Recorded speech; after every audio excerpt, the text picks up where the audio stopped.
Welcome to your first dev job, where every time the CI fails, you mentally draft your goodbye Slack message. You fix one bug, break another, stare at the screen for 2 hours straight, and somehow still feel like you're stealing company money. No one's yelled at you, no one said anything bad, but every time your PR gets a comment, your soul detaches just a little. And if you've ever Googled how to resign professionally after pushing a broken commit, congrats, you're officially a junior dev. Since remote work took over, half the junior dev experience is just overthinking. Alone, in silence, a teammate leaves your message on scene, and now you're planning a career change to Forest Ranger. And the worst part? This isn't even rare. You just entered a job where no one explains what success looks like, and silence feels louder than feedback. So you start second guessing everything. You hover over mark as done, like it's a self-destruct button. You rewrite Slack messages 5 times, just to ask where the design file is. Suddenly, your whole day becomes one long game of pretending to know what you're doing, while hoping no one notices you don't. You're not lost because you're bad. You're lost because tech loves to throw people into the deep end, then act surprised when they start drowning. And because no one gives you clear feedback, your brain starts to fill in the gaps with its own interpretation. You see that scene notification on Slack,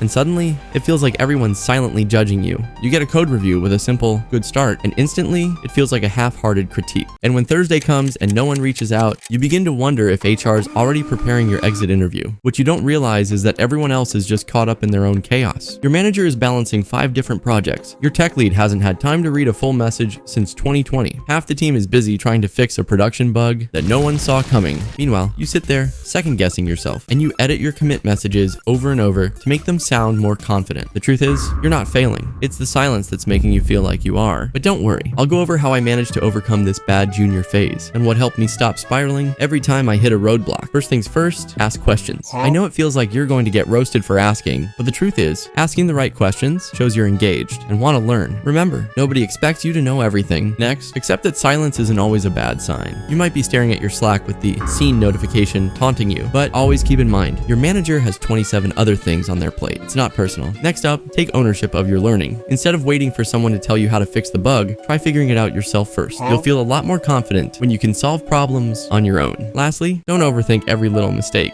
Every junior dev makes mistakes. That's part of the process. When I first started, I thought every bug I introduced was my ticket out the door. But no, they just assigned me a new task and life goes on. Get used to the idea that mistakes are normal and you'll start to feel a lot less pressure. Being a junior is just a fancy way of saying, I'm learning. Ask questions, make mistakes, and I promise you, one day, you'll get that senior position you think is so far-fetched now. And what better way to end this video than wishing you the best of luck on your battle